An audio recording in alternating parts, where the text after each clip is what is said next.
उत्तरायण 696 थोड़ा पत्र चल गया है। एक धारा है वेदवा योग्य प्रारब्ध, वेदता कई एक परमार्थ व्यवहार रूप प्रवृत्ति कृत्रिम જેવી લાગે છે અને તે આદિ કારણથી માત્ર પહોંચ લખવાનો પણ કર્યો છે। કૃપાળુદેવ की इस अरसे में आत्मदशा बहुत गहन हो गई थी। 24वें साल में आत्मज्ञान हुआ, 166 पत्र आत्मज्ञान की प्राप्ति का है। अभी हम लोग 700 नंबर में आ गए हैं, 500 पत्र चले गए, शायद 2 साल 3 साल के अंदर में बहुत पुरुषार्थ किया है। संसार की प्रवृत्ति के मध्य में रहते हुए व्यापार आदि प्रवृत्ति के बीच में मुंबई जैसे मोहमयी नगरी, मुंबई का नाम ही वही है, मोहमयी नगरी है, ऐसे जगह में रहते हुए बहुत पुरुषार्थ 2-3 साल में चला है। अंदर में आत्मदशा की गहनता, वो विषय ये पत्र का है। खुद की दशा का ये पत्र है। शुभ भाव और अशुभ भाव, ये तो बहुत स्थूल भाव है और इसका परिचय हमको है। शुभ भाव माने दया, दान, भक्ति, पूजा, ये सब कार्य को शुभ भाव कहते हैं। और खाना पीना, घूमना फिरना, ये सब अशुभ भाव है। ये दोनों का तो हमको बहुत परिचय है, जल्दी समझ में आ जाता है ये विषय। लेकिन जो शुद्ध भाव है, वितरागी भाव है, ये हमारा परिचय नहीं है इसमें, इसलिए बहुत सूक्ष्म भाव है। तो थोड़ा विषय बहुत सूक्ष्म है, ये पहले से हमको तैयार होना चाहिए, क्योंकि हमारा भविष्य यही है। तो वर्तमान में ऐसे भाव को हम पहचाने, शुद्ध भाव को। आत्मज्ञान हुआ और संसार के कार्य के बीच में रहते हुए ज्ञानी अंतर में ऐसा क्या करते हैं कि वही उदय में उनको बंधन नहीं हो रहा है, बल्कि कर्म की निर्जरा हो रही है। जो उदय में, उदय मालूम ना, उदय माने पूर्व कर्म, जो कल अभी चल रहा है ना अपने को, अभी सत्संग का पूर्व कर्म का उदय चल रहा है। तो सत्संग की प्रवृत्ति है। घर में थे तो अशुभ कर्म का उदय था, ऑफिस में थे तो अशुभ कर्म यानी पाप का उदय था, और उस अनुसार हमारे भाव भी पाप के वहां चलते हैं। बराबर है? या तो संसार के कार्य के बीच में अज्ञानी है, कोई संसार के कार्य के बीच में अगर ज्ञानी हो तो उनको बंधन नहीं होता है, और अज्ञानी को आनंद बंधन होता है। उसका मतलब क्या हुआ कि बाह्य प्रवृत्ति है वो बंध का कारण नहीं है। क्या इससे नक्की होता है? बाह्य प्रवृत्ति बंध का कारण नहीं है। फिर वो व्यापार की हो, कुटुंब परिवार की हो, या मंदिर में देव दर्शन की हो, पुद्गलिक बाह्य प्रवृत्ति, शरीर का जाना मंदिर में, वो जो प्रवृत्ति है, अर्घ चढ़ाना, बोलना, हाथ से अर्घ चढ़ाना, नमस्कार करना हाथ से, ये सब जो पुद्गलिक प्रवृत्ति है, और व्यापार में माल लेना देना, ये सब पुद्गलिक प्रवृत्ति है। पुद्गलिक प्रवृत्ति समझ में आता है कि जो कार्य पुद्गल से हो रहा है, जो कार्य पुद्गल से हो रहा है, ये पुद्गल की प्रवृत्ति है। उसका फल जीव को नहीं है, उसका बंधन भी नहीं है, उससे मोक्ष भी नहीं है। क्या समझ में आ रहा है कि नहीं? वो टाइम में आत्मा में जो प्रवृत्ति होती है, कौन से टाइम में? जब देव दर्शन करते हैं, अर्घ चढ़ाते हैं, पूजा भक्ति करते हैं, सत्संग स्वाध्याय करते हैं, व्यापार करते हैं, रसोई बनाते हैं, वो टाइम में अंदर में जो भाव हो रहा है, वो भाव आत्मा का है, और वो भाव से बंधन होता है या मुक्ति होती है। समझ में आ रहा है कि नहीं? समझ में आया क्या कहा? लास्ट का फर्स्ट में क्या है? वो मतलब बंधन क्या? शुद्ध, मतलब शुद्ध अशुद्ध, शुभ और अशुभ भावी बंधन का कारण है। भाव तो दो है ना टोटल, एक तो भाव है और एक तो पुद्गल की प्रवृत्ति है, उस अनुरूप प्रवृत्ति। दो समझ में आ रहा है कि नहीं? जैसे आपने ऐसा ऐसा सिर हिलाया, तो ये सिर जो हिला ये पुद्गल है। क्या है वो? पुद्गल है, वो जीव नहीं है। अंदर में मैं सिर हिलाऊं, ऐसा जो भाव हुआ वो जीव का है। ठीक है? और मैं सिर हिला सकता हूं, ये जीव का मिथ्यात्व है और आनंद बंध का कारण है। समझ में आया?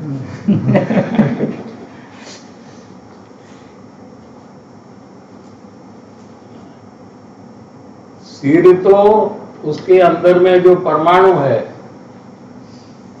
वो स्वयं हिलने का काम करते हैं। जीव की इच्छा अंदर में है कि मैं हिलाऊं, उससे सिर हिलता नहीं है।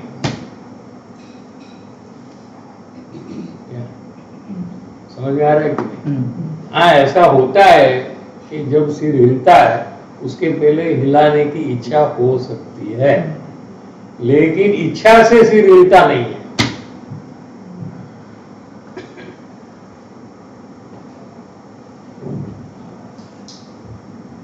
क्योंकि हिलने का काम और स्थिर रहने का काम ये पुद्गल का है। हिलने में धर्मास्तिकाय और स्थित रहने में अधर्मास्तिकाय निमित्त है, और कार्य पुद्गल स्वयं करता है। जीव इच्छा करता है कि मैं सिर हिलाऊं, वो इच्छा से सिर हिलता नहीं है।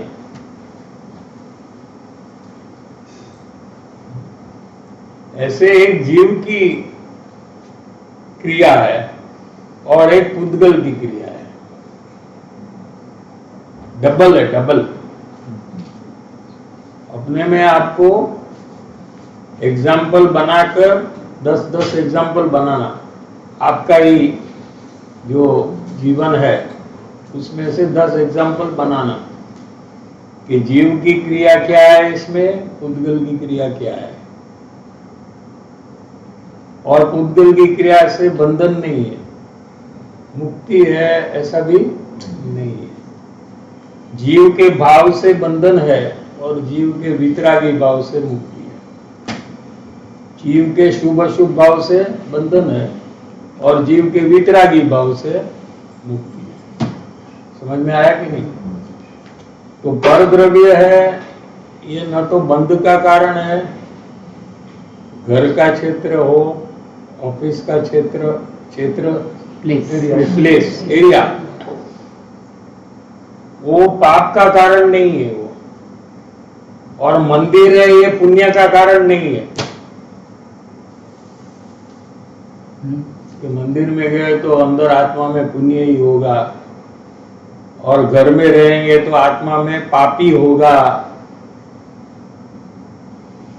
ऐसा है कि नहीं? अभी यह सत्संग में है तो अंदर में पुण्य ही होगा, ऐसा है? क्योंकि यहाँ बैठे बैठे आप देखते तो यहाँ हो और सोचते हो ऑफिस का, घर का, फैमिली का, तो आपको कौन सा भाव होगा वो टाइम पे? पाप होगा। लेकिन बाहर से क्या दिखता है? पुण्य हो रहा है। ये तो सत्संग में है, बराबर है कि नहीं? वैसे दुकान में गया है वो पाप का क्षेत्र है, क्या है? पाप का। हाँ, तो वहां नियम से पाप होगा कि नहीं? रसोई बनाएंगे, तरकारी बनाएंगे तो अंदर में पाप होगा कि नहीं होगा? भाव पे डिपेंड करेगा। हाँ, भाव पे डिपेंड करेगा। आपके ऊपर डिपेंड। देख लो कितना आत्मा स्वतंत्र है।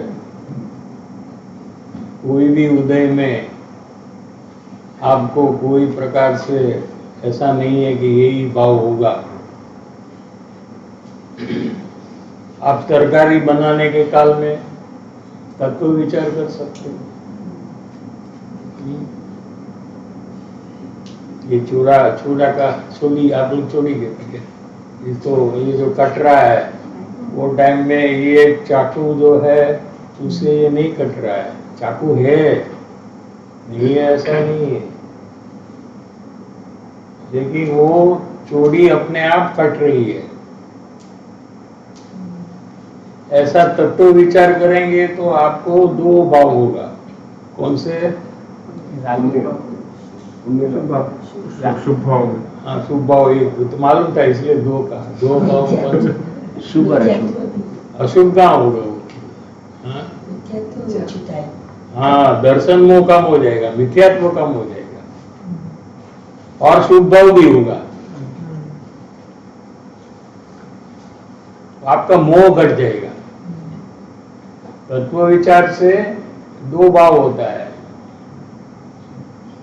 पुण्य तो होता ही है मुफ्त में, हाँ, वो मुफ्त में होता है, फ्री।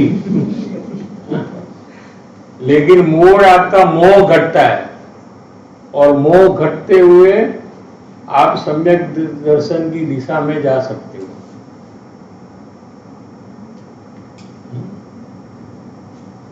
तो यहाँ जो ज्ञानी है इनको आत्मज्ञान हुआ है और आत्मज्ञान में भी एक हजारों लाखों ज्ञानी में एकाध ऐसे ज्ञानी होते हैं कि जो एक भाव में मोक्ष चले जाते हैं। तो उनकी अंतर्दशा इतनी गहरी है, क्या अपने को सुगानी जी है एक बहुतारी है, ऐसे गुरुदेव श्री ने कहा। एक बहुतारी माने क्या? एक भक्ति बाद लेके फिर मोक्ष हो गया। कोई अगला भोग ये स्वर्ग में है। वैमानिक देव, सब ज्ञानी वैमानिक देव ही होते हैं। 4 प्रकार के देव है स्वर्ग में, इसमें जो उत्कृष्ट है ये वैमानिक देव है। क्या सब ज्ञानी वैमानिक देव में ही उपस्थित हैं। सुगानी जी और कृपाणु देव और गुरुदेव और बैंस जी, 4 नाम अपने को पता है अभी के। हाँ? ये चारों अभी वैमानिक देव में है, ठीक है।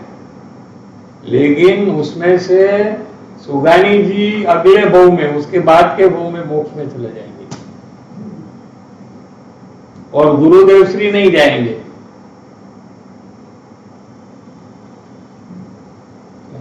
वो तीर्थंकर के पुत्र होने वाले हैं।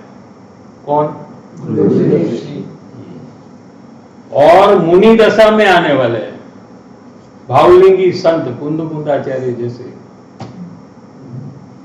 लेकिन उनको केवल ज्ञान नहीं होगा, आयुष्य पूरा हो जाएगा, वापस स्वर्ग में चले जाएंगे।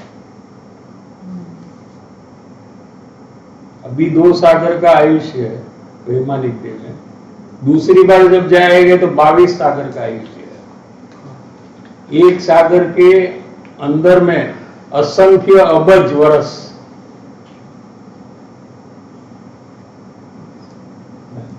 अबज कितने हैं ना, आप काउंट नहीं कर सकते। अबज 100 crores 100 करोड़ कितने हैं ना, वो आप नहीं काउंट कर सकते। How many 100 crore, I don't know. वो एक सागर के अंदर में, माने एक सागर में तो इतना लंबा आयुष्य है, 22 सागर का आयुष्य होगा। उसके बाद वो सूर्य कीर्ति तीर्थंकर होकर मोक्ष में जाने वाले हैं। तो यहाँ प्रश्न ये उठा है कि सुगानी जी तो अज्ञानी थे जब गुरुदेव ज्ञानी थे, गुरु थे, और उनके समागम में आने के बाद उनको आत्मज्ञान हुआ, तो गुरु के पहले कैसे शिष्य मोक्ष में जा सकता है?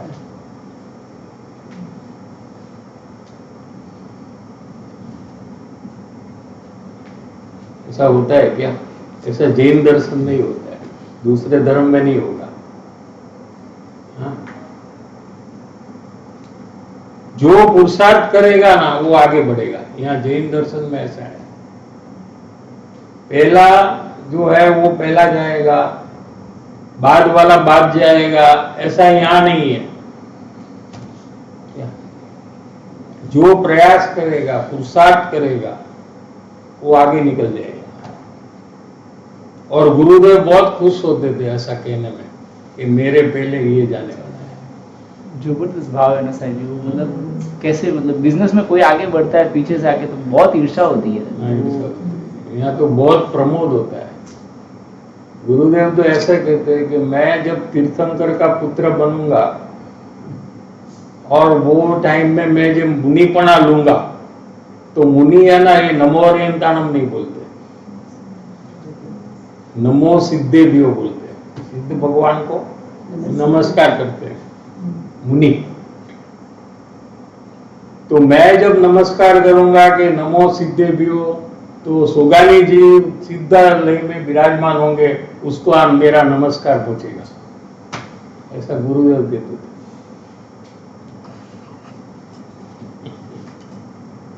हाँ, ये सब अलग लाइन है, ये सब संसार की लाइन से अलग है ये सब। तो प्रश्न क्या हुआ अभी अपने को, जो ये पत्र का कनेक्शन कैसे हो रहा है कि सुगानी जी ने पहले कैसे सिद्धालय में चले गए कि उन्होंने पुरुषार्थ विशेष किया। चौथे गुणस्थान में सब थे, 4 का नाम दिया ना हमने, कौन 4? कृपालु देव, गुरुदेव, बैंशीमैन, सुगानी। ये चारों 4th स्टैंडर्ड होता है, सब ज्ञानी 4th स्टैंडर्ड में रहते हैं, चारों 4th स्टैंडर्ड में। लेकिन वही स्टैंडर्ड में रहते हुए सुगानी जी और कृपाणु देव ने इतना पुरुषार्थ किया। पुरुषार्थ कब किया? संसार की प्रवृत्ति के बीच में रहते हुए।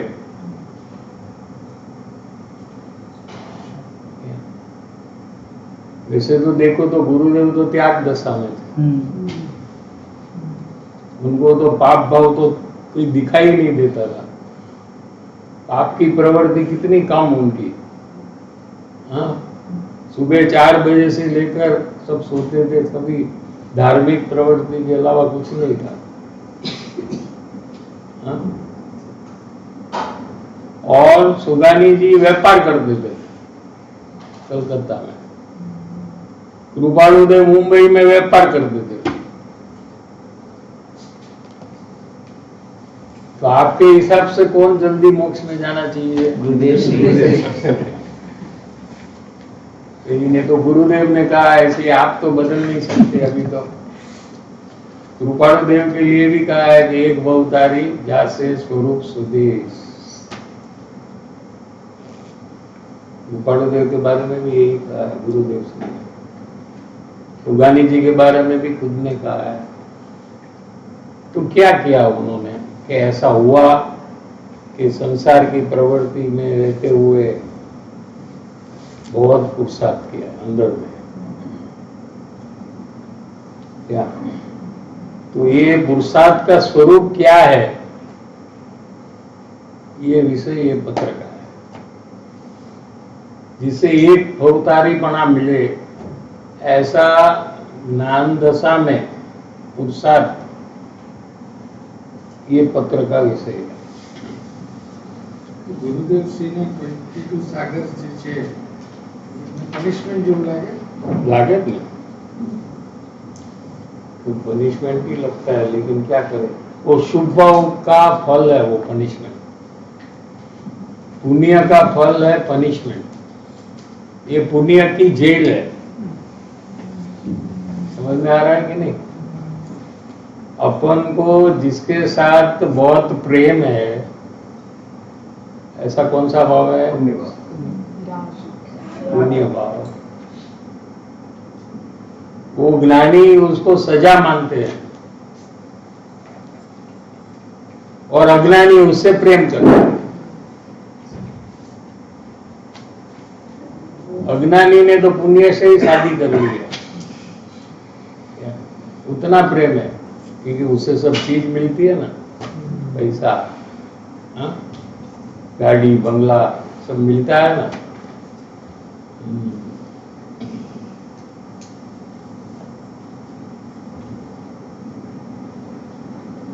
प्रारब्ध माने क्या कि पूर्व कर्म का उदय। अभी कहा ना अपन को, जो अपन को वर्तमान में पूर्व कर्म का उदय क्या है कि सत्संग की बाह्य प्रवृत्ति है। ये हमारा पूर्व कर्म का फल है।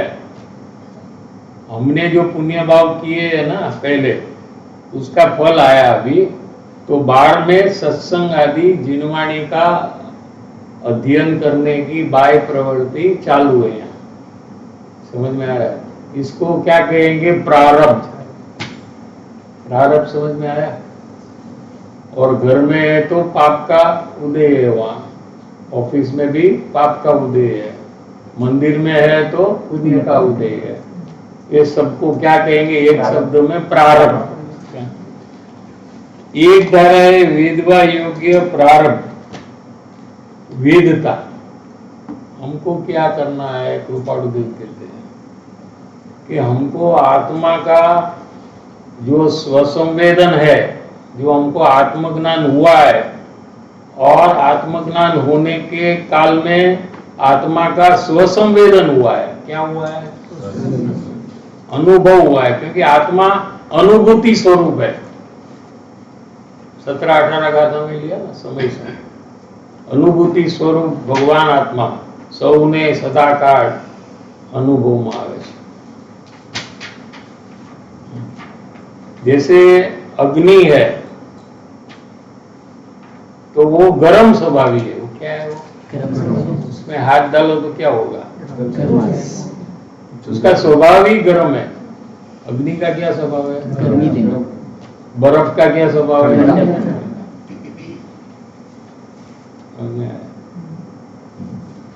तो ऐसे आत्मा अनुभूति स्वरूप। तो जो आत्मा आत्मज्ञान के काल में अनुभव में आया, वो अनुभवन ज्ञानी को 24 घंटे चालू है, नींद में भी चालू है। क्योंकि आत्मा का आधार है, उसके कारण से आत्मा की अनुभूति है।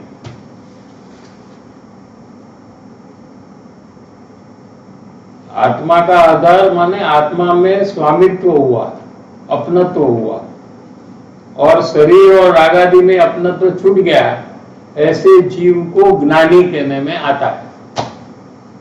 ज्ञानी माने शास्त्र की जानकारी है वो ज्ञानी, ऐसा नहीं है क्या?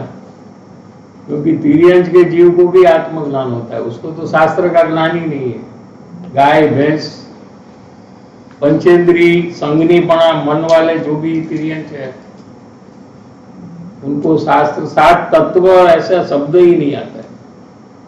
कितने द्रव्य है वो शब्द ही नहीं उनको पता है। 6 द्रव्य ऐसा उसको भाषा भी नहीं है, लेकिन उसको भी आत्मज्ञान होता है।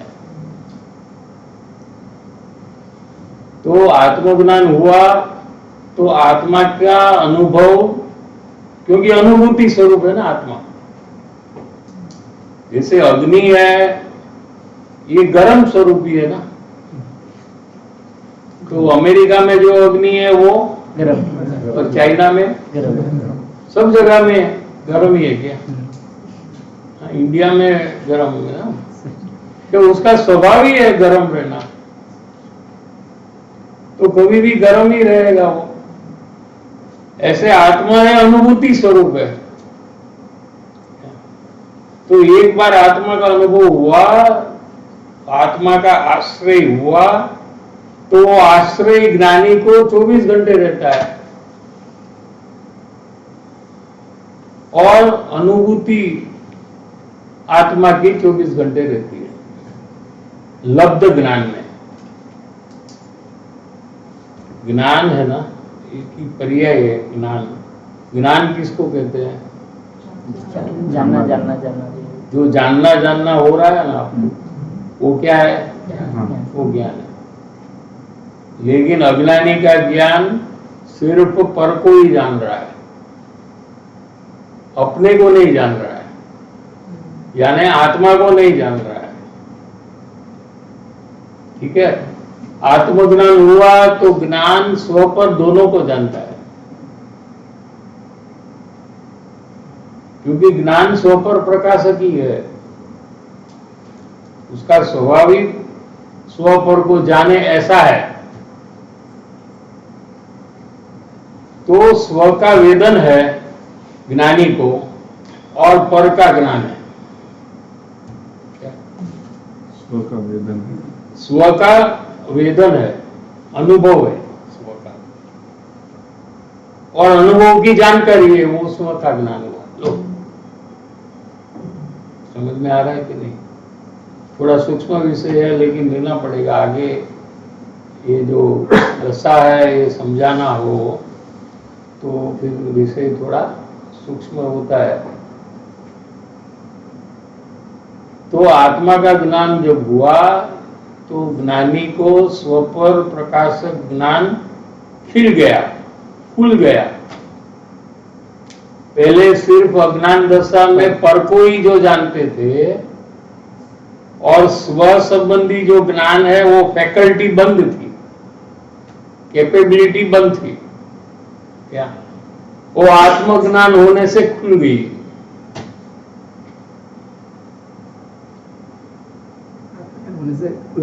खुल गई।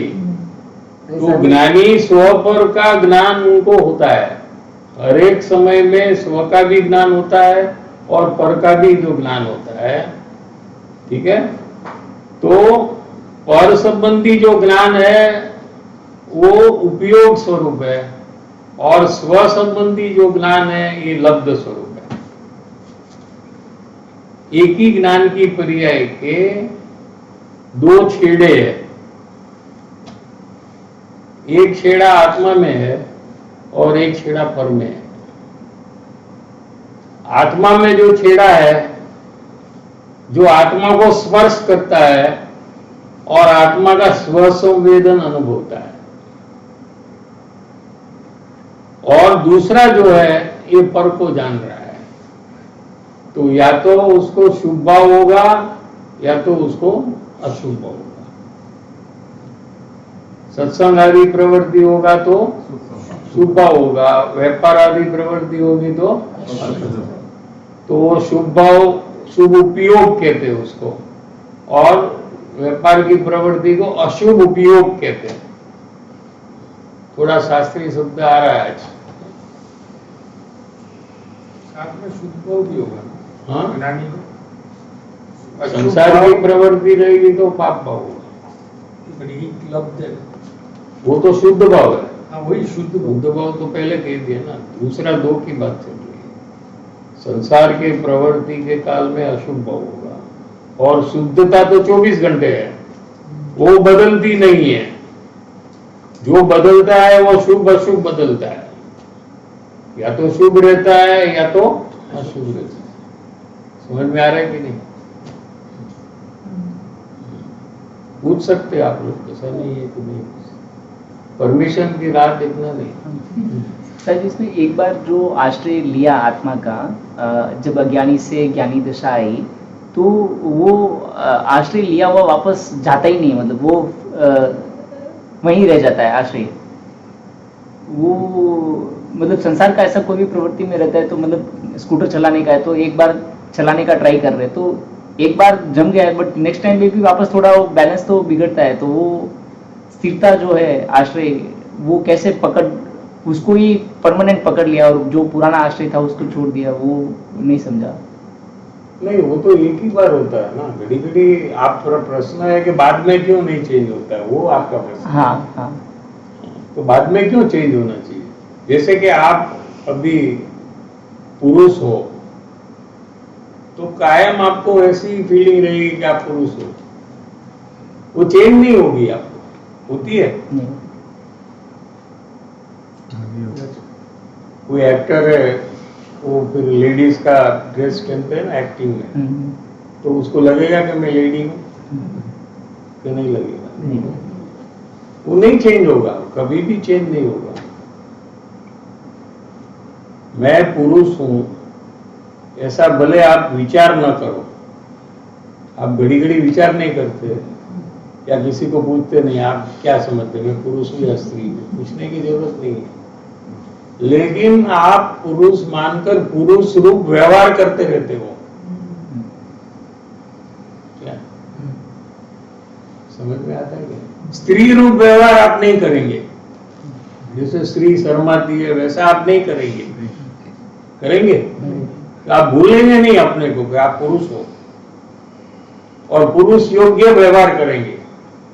पुरुष हो तो मैं बड़ा हूं, मैं कहूं ऐसा ही होना चाहिए, ये ऑटोमेटिक आपके अंदर में पुरुषत्व है, ऐसी मान्यता के कारण से आपको ये सब भाव ऑटोमेटिक आ जाएंगे। आते हैं कि नहीं? Yes. तो वो श्रद्धान आपको 24 घंटे चालू रहता है। वो खिसक जाता नहीं है, कभी भी जाता है नहीं जाता। और आप पुरुष हो ही नहीं, आप हो तो आत्मा, फिर भी ये नहीं जाता है। शायद आप पूर्व में स्त्री भी हो सकते हैं,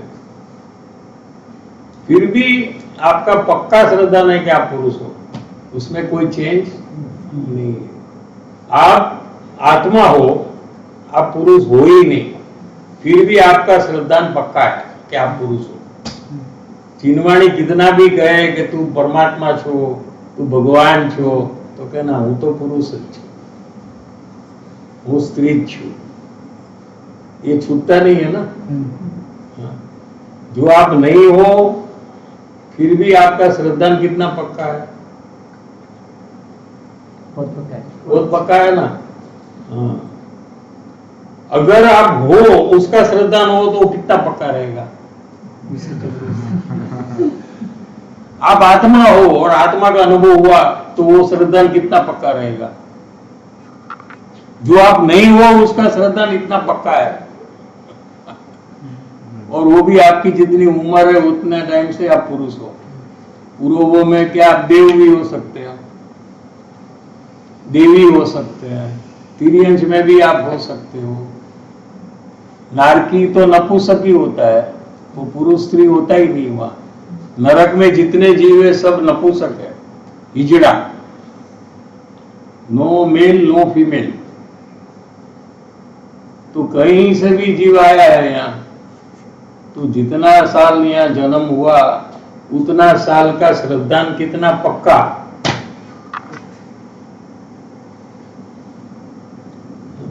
कि वो बदल नहीं जाता है? बदल जाता है। नहीं बदलना है।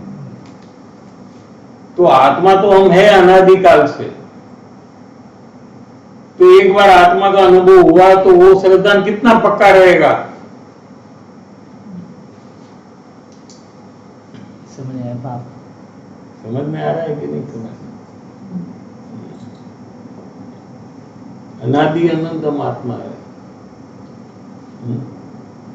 तो ऐसे आत्मा का जब अनुभव होता है तो वो फिर बदलता नहीं है कभी भी श्रद्धा, और आत्मा का आश्रय भी छूटता नहीं है, क्योंकि सुख जहां से मिला है वैसी चीज को क्यों छोड़ेंगे?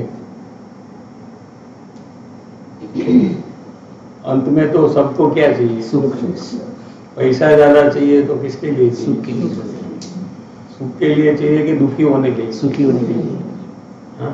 सुखी होने के लिए। सब आपको जो भी चाहिए सभी सुख के लिए ही चाहिए कि नहीं? देख लो, कुटुंब बड़ा चाहिए तो सुख के लिए चाहिए, छोटा चाहिए तो भी सुख के लिए, घर बड़ा चाहिए तो सुख के लिए, ड्रेस ज्यादा चाहिए तो सुख के लिए, हाँ, ज्वेलरी ज्यादा चाहिए तो मेरे को दुखी होना है इसलिए मैं ज्वेलरी ज्यादा, ऐसा कोई है? सब सुख के लिए करते हैं कि नहीं?